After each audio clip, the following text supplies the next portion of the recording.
সংসার খুব মায়ার জায়গা।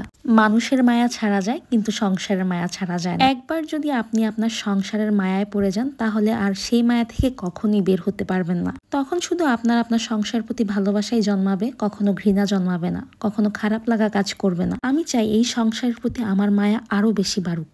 আর শ্বশুর বাড়িতে যদি এরকম সাপোর্টিভ শ্বশুর থাকে, এরকম কেয়ারিং শ্বশুর থাকে, তাহলে শ্বশুর বাড়ি আর শ্বশুর বাড়ির তখন মনে হয় কি যে না, নিজের বাড়িতেই আছি।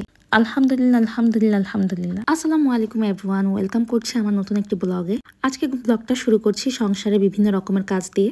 আজকে আর কোনো রকম রান্না বান্না করবো না। আজকে টুকটাক করে সংসারে কিছু কিছু কাজ আছে, ওইগুলো হচ্ছে যে গুছাবো। এই তো কাপড় চোপড় গুছালাম, কাপড় চোপড় গুছিয়ে হচ্ছে যে বিছানায় চলে গেলাম। আজকে হচ্ছে যে আমার ফার্নিচার মোছার দিন। আর আমি সপ্তাহে 2বার চেষ্টা করি ফার্নিচার মোছার। অনেকেই বলে যে একা সংসার তোমাদের এত কিসের কাজ। যদি কোনো কাজের কথা বলি বা সময় পাই না এগুলো যদি বলি, কেউ বিশ্বাস করতে চায় না যে আসলে সংসারে এত কিসের কাজ। কিন্তু যারা কিনা কাজ করে, কাজের মানুষ যারা, তারা আসলে জানে যে আসলে একটা সংসারে কত রকমের কাজ থাকে। তারা আসলে এই টাইপের কথাবার্তা থেকে বিরতই থাকে। কারণ একটা ঘর মোছা, পরিষ্কার করা, জিনিসপত্র গুছিয়ে গাছিয়ে রাখতে রাখতেও কিন্তু একটা দিন চলে যায়। এই তো তারপরে হচ্ছে যে আমি বিছানা ফার্নিচারটা মুছে, মানে খাটটা মুছে হচ্ছে যে আমি বিছানা গুছাতে চলে গেলাম, মানে বিছানা ঝাড়ার পালাতে চলে গেলাম। আর একটা ঘরের বিছানা গুছানো গাছানো থাকলে দেখা যায় কি পুরো ঘরটাই মনে হয় গুছানো গাছানো এরকম লাগে। আর এই দেখেন আমি এক গাদা কাপড় চোপড় গুছিয়ে নিয়েছি। এগুলো হচ্ছে জায়গায় রেখে দিব। তারপর চলে গিয়েছি, আমার এই জুতার র্যাকটা একদম এলোমেলো হয়ে আছে। কারণ হচ্ছে যে আমার হাজব্যান্ড জুতা নেয় আর উল্টাপাল্টা করে সব রেখে যায়। চিন্তা করলাম যে আজকে এই জুতার র্যাকটা পরিষ্কার করব। মানে জুতার র্যাকের অবস্থা দেখেন, বাচ্চারা আমার জুতা টুতা সব কিছু মিলে একটা খুব বাজে অবস্থা হয়ে গিয়েছে। আর আজকে এই জুতার র্যাক না গুছালে আমি বুঝতেই পারতাম না যে আমার এত জুতা জমা হয়ে গিয়েছে। কিন্তু আমার দেখা যায় ঘুরে ফিরে এই 2-1 জোড়া জুতাই পরা হয়। তো এরকম মনে করতে করতে হচ্ছে যে আমার জুতা মনে হয় যে না, আমার জুতা নেই, আমার জুতা নেই। আমি যখন জুতা পরতে যাই তখন খালি মনে হয় যে না, আমার জুতা নেই। কিন্তু আজকে যখন জুতার র্যাক গোছাতে গেলাম তখন দেখলাম যে আমার এত জুতা কবে কবে জমা হয়ে গেল। এর আগেও কিছু জুতা কিছু মানুষকে দিয়েছি, কারণ আমি জামা কাপড় বলেন, জুতা বলেন, এইসব জিনিস না জমিয়ে রাখতে পছন্দ করি না একদমই। যে জিনিস আমার লাগে না আমি যত তাড়াতাড়ি সম্ভব এই জিনিসটা ঘর থেকে হচ্ছে যে বিদায় করতে পারলে আমি বাঁচি। অনেকেই বলতে পারেন এটা খারাপ অভ্যাস, আবার অনেকেই বলতে পারেন ভালো অভ্যাস। আমার এক নানুকে দেখেছি, উনি নতুন জামা কিনলে পুরান যত ধরনের জামা আছে সবগুলা কাউকে না কাউকে দিয়ে দিত, আর নতুন জামা রাখতো। আবার যখন ওইগুলো পুরান হতো আবার জুতা জামা কাপড় কাউকে না কাউকে দিয়ে দিত। এই জিনিসটা আমার কাছে না খুবই ভালো লাগে। তো এখন হচ্ছে যে আমি এই জুতার র্যাকটা একদম বাহিরে নিয়ে এসেছি। বাহিরে নিয়ে এসে হচ্ছে যে ভালো মতো আগে ঝাড়ু দিয়ে ধুলটুলগুলো পরিষ্কার করছিলাম, যাতে কোনো রকম ধুলটুল না থাকে। তো ওগুলো আগে আর কি হচ্ছে যে পরিষ্কার করছিলাম। বললাম না আজকে আমার এত কাজ কোথা থেকে একসাথে হয়েছে আমি জানি না। তাই রান্না বান্নার প্যারা রেখে আমি হচ্ছে যে আজকে ঘরে গুছাচ্ছিলাম। আর এই তো ধুলটুল পরিষ্কার করার পরে যে এই বালিগুলা ছিল, এই বালিগুলা ভালো করে মুছতেছিলাম, করে র্যাকটা একদম পরিষ্কার এবং ক্লিন হয়ে যায়। আর এই তো আমার জুতাগুলো দেখেন আমি সাজিয়েছি। আমার এখানে 11 জোড়া জুতার মতো হয়েছে। আরো কিছু জুতা আমার বাবার বাড়িতে আছে, আমি আমার বাবার বাড়িতে রেখে এসেছি। আমি চিন্তা করছিলাম কবে কবে আমি এত জুতা জমিয়েছি, কিন্তু দেখা যায় এখান থেকে না আমার একটা জুতা, 2-1টা জুতা ছাড়া ম্যাক্সিমাম জুতাই পরা হয় না। জুতা খুঁজতেও মানে একদম নিচে থাকে, খুঁজতেও ইচ্ছা করে না, পরে না। আর যেই জুতা জোড়া পরা হয় সেই জুতার জোড়া একদম অবস্থা একদম খারাপ হয়ে যায়। আর এই দেখেন আমি একদম গুছিয়ে গাছিয়ে ফেলেছি। এই হচ্ছে গুছানোর পর ফাইনাল লুক। আমার একটা জুতার র্যাক ইমিডিয়েটলি কেনা প্রয়োজন, কারণ আমার এইভাবে ধুলবালে পড়তে পড়তে আমার ভালো ভালো জুতাগুলো হচ্ছে যে নষ্ট হয়ে যাচ্ছে। এরকম ভালো ভালো জুতাগুলো যদি নষ্ট হয়ে যায় তখন না অনেক কষ্ট লাগে। এত দাম দিয়ে জুতা কেনার পর যদি জুতাগুলো নষ্ট হয়ে যায় তখন কষ্ট লাগে না বলেন? এখন থেকে চিন্তা করেছি যে আর জুতা জামা এগুলা কিছুই কিনবো না। আমার না জুতা জামা এইসবের প্রতি এত বেশি ফ্যাসিনেশন যে দেখলেই কিনতে ইচ্ছে করে। কিন্তু এখন থেকে আমি মাইন্ড সেট করতেছি যে না, কিনা যাবে না। প্রমা কন্ট্রোল ইউর সেলফ, এরকম মনে হচ্ছে আমার কাছে। জানি না কতটুকু কন্ট্রোল করতে পারবো, তারপর চেষ্টা করছি। এখন আমি ওই সাইডটা ঘুরে এসে এখন আমি চলে এসেছি আমার বেডরুমের খাট, তারপর আলমারি, তারপর হচ্ছে যাবতীয় যত ফার্নিচার আছে ওই ফার্নিচারগুলো মোছামুছি করব। ঘরের এই কাজগুলো করতে আমার বেশ আনন্দ লাগে।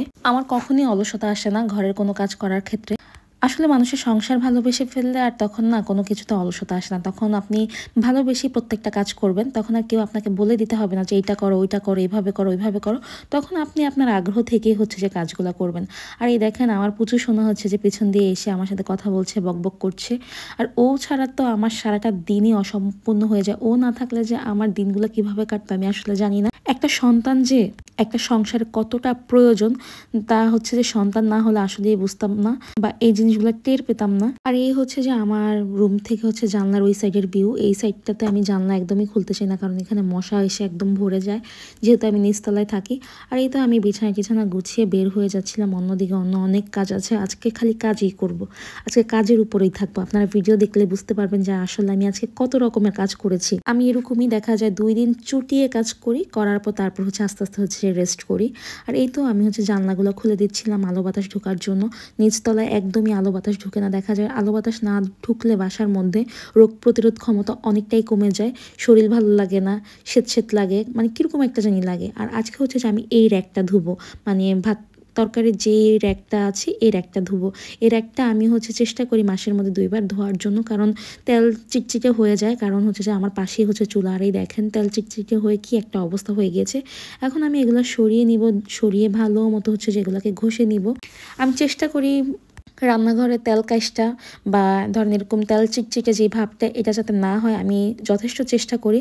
মাঝে মধ্যে হয়ে ওঠে না, তারপরে মাঝে মধ্যে খেয়াল যখনই চোখে পড়ে যে এই জিনিসগুলো, তখনই হচ্ছে যে আমি এগুলো ক্লিন করে ফেলি। আর আমার জানলাটা অপরিষ্কার হওয়ার কারণ এটা অনেক পুরনো জানলা। আমি চেষ্টা করেছি এটা পরিষ্কার করার, কিন্তু কোনোভাবেই না এই জিনিসটা পরিষ্কার হচ্ছে না। অনেকেই বলতে পারেন যে আপনি এত পরিষ্কার করেন, আপনার জানলা তো এরকম তেল চিটচিটে হয়ে আছে, কিন্তু আপনি তো আপনার জানলা পরিষ্কার করেন না। কিন্তু আমি জানলা কয়েকবারই ভাই পরিষ্কার করার চেষ্টা করেছি, কিন্তু আমার জানলা পরিষ্কার হয় না। এতে এখানে আমি হচ্ছে যে এগুলাকে ভালো মতো আগে জালি দিয়ে মেজে নিয়েছি, তারপর একটা ভেজা ন্যাকড়া দিয়ে এগুলো হচ্ছে যে আমি ভালো মতো মুছে নিব, যাতে করে জিনিসটা তাড়াতাড়ি শুকিয়ে যায়। আমার আম্মা বলতো যে একটা মানুষ কতটুকু পরিষ্কার সেটা নাকি সে তার রান্নাঘর আর হচ্ছে তার বাথরুম দেখলেই বোঝা যায়। এই জিনিসটা আমিও মানি যে একটা মানুষ আসলে কতটুকু পরিষ্কার তা আসলে তার রান্নাঘর আর বাথরুম দেখলেই বোঝা যায়। বড় হওয়ার সাথে সাথে না এই বাবা মার যে কথাগুলা বা দাদিদের নানিদের যেসব কথাগুলা, এই কথাগুলার মানে কি, অর্থ কি, এগুলো না সবই আমি এখন বুঝতেছি। আর এই তো আমি আমার একটা নামিয়ে নিয়েছি, এটাকে এখন গোসল করাবো ভালো মতো, ডলে হচ্ছে গোসল করাতে হবে এটাকে। আর এর মধ্যে আমি আমার বাড়িতে যাওয়ার কারণে, বিভিন্ন রকমের কাজের কারণে হচ্ছে যে এইসব জিনিসগুলো খেয়াল করি না, বিভিন্ন রকমের ব্যস্ততার কারণে এইসব জিনিসগুলো করতে একটু লেট হয়ে গিয়েছে। দেখা যায় রান্নাবান্না করার পর এগুলো করতে ইচ্ছে করে না, বা একটু ব্লক করার কারণে অনেকটা হাতে শর্ট, মানে টাইম অনেক শর্ট হয়ে যাচ্ছে। তারপরে বললাম যে যত যাই হোক আজকে আমার এগুলো পরিষ্কার করতেই হবে। যত ব্যস্তই থাকি তারপরও চেষ্টা করি সংসারে টুকটাক করে প্রত্যেকটা জিনিসকে গুছিয়ে রাখার। আমি জানি আমার ঘরে তেমন কোনো কিছুই নাই, কিন্তু যাই আছে যেরকমই আছে সবগুলো জিনিসকেই চাই একটু যত্ন করে রাখার জন্য। সংসার হওয়ার পর বুঝতে পারি যে সংসারের একটা জিনিস, সেটা 1 টাকার হোক আর 1 লাখ টাকার হোক, প্রত্যেকটা জিনিসই অনেক গুরুত্ব, বা একটা জিনিস ফেলতে এত বেশি মায়া লাগে। আসলে এগুলো কিন্তু আসে আপনার সংসারে যখন আপনি মায়ায় পড়ে যাবেন, তার থেকেই আসে।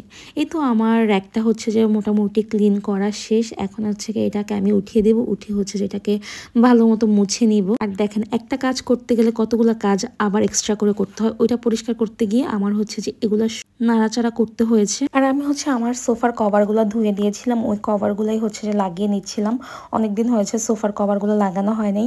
আর নিচতলায় যেহেতু থাকে অনেক না ধুলাবালি, দেখা যায় সোফা 3-4 দিনের মধ্যে একদম কালো হয়ে গিয়েছে। যেহেতু ঘরে আরও বাচ্চা আছে, বাচ্চা একটু পরপর এসে উঠে, বা আমরাও মাঝে মধ্যে বসি, পা তুলে বসি, এই কারণে না সোফাগুলো একদম কালো হয়ে যাচ্ছিল।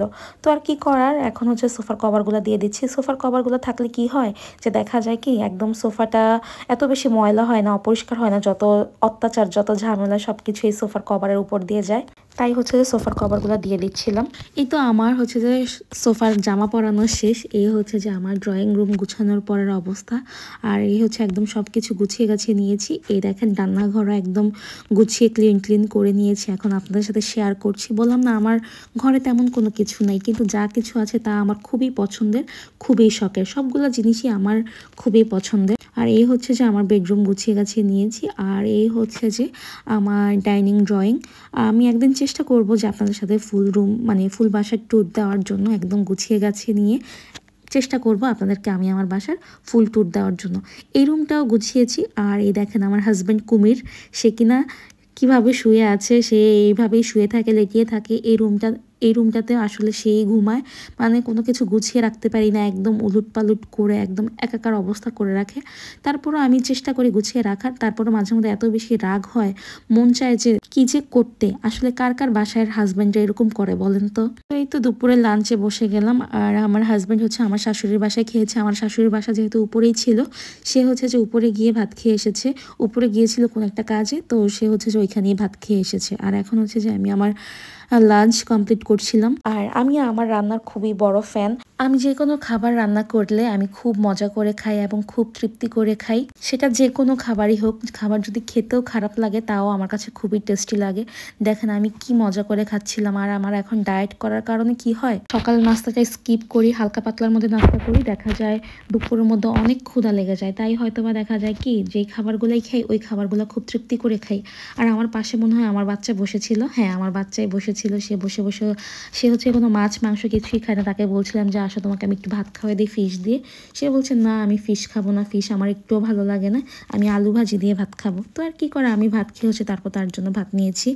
আর এর মধ্যে আর কোনো রকম ক্লিপ নেই। এই হচ্ছে যে সন্ধ্যার সময় কিছু কেক ছিল, ওই কেকগুলো তাকে দিচ্ছিলাম খাওয়ার জন্য। আর সে কলাও খায় না, আমি হচ্ছে কলা নিয়েছিলাম কলা খাওয়ার জন্য। আজকে চিন্তা করেছিলাম আমি তেমন কোনো খাবার খাবো না, কিন্তু যেই দিন চিন্তা করি যে আমি কোনো কিছু খাবো না, ওই দিনই না আমার এত বেশি খাওয়া হয়ে যায়। আজকেও সেম হয়েছে। আজকে আমি চিন্তা করেছি যে জাস্ট হচ্ছে 2-3টা কলা খাবো, কলা খেয়ে হচ্ছে ডিম খেয়ে নিব, ব্যাস এইভাবেই হচ্ছে যে আজকের ডিনারটা কমপ্লিট করে ফেলবো। আর এই দেখেন এখানে হচ্ছে খেতে বসছে, আর আমি কেক খাচ্ছিলাম আর কলা খাচ্ছিলাম।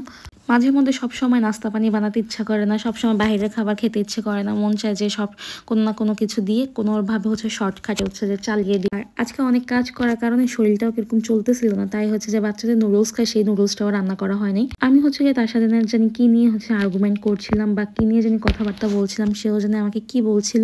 আমি চেষ্টা করি যে সে যেই কথাটা বলে সেই কথাটা শোনার বা ওই কথাটা রিপিট করার বা নেক্সটে জবাব দেওয়ার বা তাকে রিপিট প্রশ্ন করার। এই জিনিসগুলোতে আসলে কি হয় জানেন, বাচ্চারা আপনার সাথে কথা বলতে আগ্রহ প্রকাশ করবে বা আপনার কথা শুনতে আগ্রহ প্রকাশ করবে। ভবিষ্যতে কি হবে, ওরা যখন বড় হবে ওদের সব প্রবলেমগুলো আপনাদেরকে বলবে বা আপনাদের সাথে কথা বলতে চাইবে, তখন আর আপনারা নিজেরা হচ্ছে যে একা ফিল করবেন না। আর এই তো আমি হচ্ছে ফ্রিজ থেকে হচ্ছে যে 2টা ডিম নিয়ে নিচ্ছিলাম, যে আজকে ডিম খাবো। আর এই তো কলার কেক তো খেলাম, আর অন্য কোনো কিছুই খাবো না। কিন্তু আজকে জানেন এত পরিমাণে খাবার খাওয়া হয়েছে, এত পরিমাণে খাবার খাওয়া হয়েছে যা বলার বাহিরে।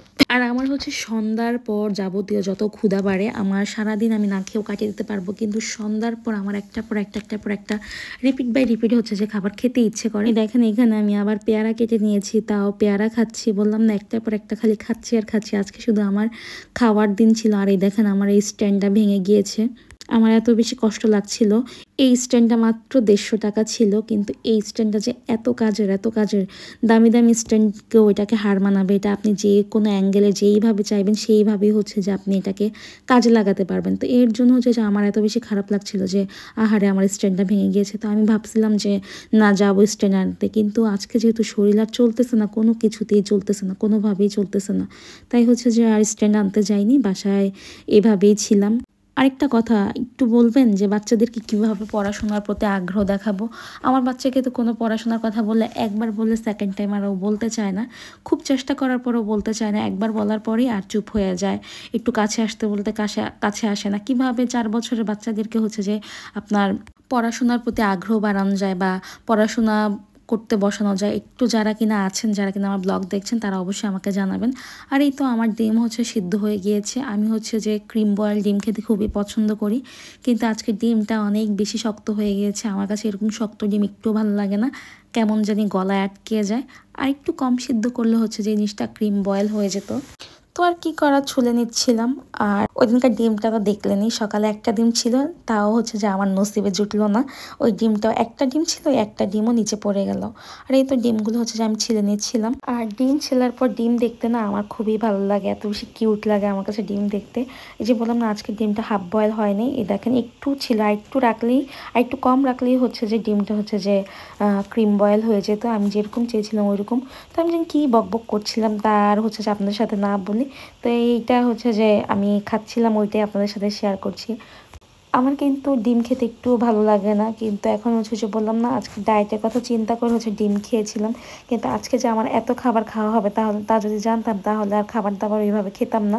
যারা কিনা ডায়েট করছেন তাদের জন্য খুব উপকারী একটা খাবার হচ্ছে ডিম। ডিমটা খেলে না অনেকক্ষণ পেটে মানে খাবার মনে হয় বা পেট ভরা ভরা থাকে। ডায়েটের জন্য সবচেয়ে বেশি উপকারী। আপনি যদি প্রোটিন চান, সহজে কোনো কিছু খেতে চান, মানে একদম শর্টকাটে যদি কোনো কিছু খেতে চান, যখনই ক্ষুধা লাগবে, আবার এত বেশি ডিম খেয়েন না। যাদের হাই প্রেশার আছে তারা অবশ্যই চিন্তা ভাবনা করে ডিম খাবেন, কারণ যাদের প্রেশারের সমস্যা তাদের প্রেশার হাই হয়ে গেলে অনেক ঝামেলা। একটু চিন্তা ভাবনা করে ডিম খাবেন। আমার হচ্ছে সবসময় প্রেশার লো থাকে, তাই হচ্ছে ডিম আমার এত বেশি কোনো মানে ভয়ের কোনো কিছু না। তারপরে অতিরিক্ত ডিম খাওয়া কিন্তু ভালো না। আজকে আরেকটা সুন্দর জিনিস শেয়ার করি, আমার শ্বশুর আব্বার কথা। আমার আব্বা হচ্ছে যে খুব ছোটবেলায় মারা গিয়েছে। আল্লাহ আমার আব্বাকে জান্নাত নসিব করুক। আমার শ্বশুর আব্বা আলহামদুলিল্লাহ, সে কোনো কিছু, কোনো ভালো খাবার খাওয়ার আগে সে আমার কথা চিন্তা করে, বা কোনো কিছু করার আগে সে আমার কাছ থেকে জিজ্ঞাসা করে, ভালো মন্দ জিজ্ঞাসা করে নেয়। তো আমার শ্বশুর আব্বা হচ্ছে যে একটা ডায়াগনস্টিকের ওপেনিং এ গিয়েছিল, তো ওইখান থেকে খাবার এনেছে। খাবার এনেই হচ্ছে যে আমার জন্য নিয়ে এসেছে।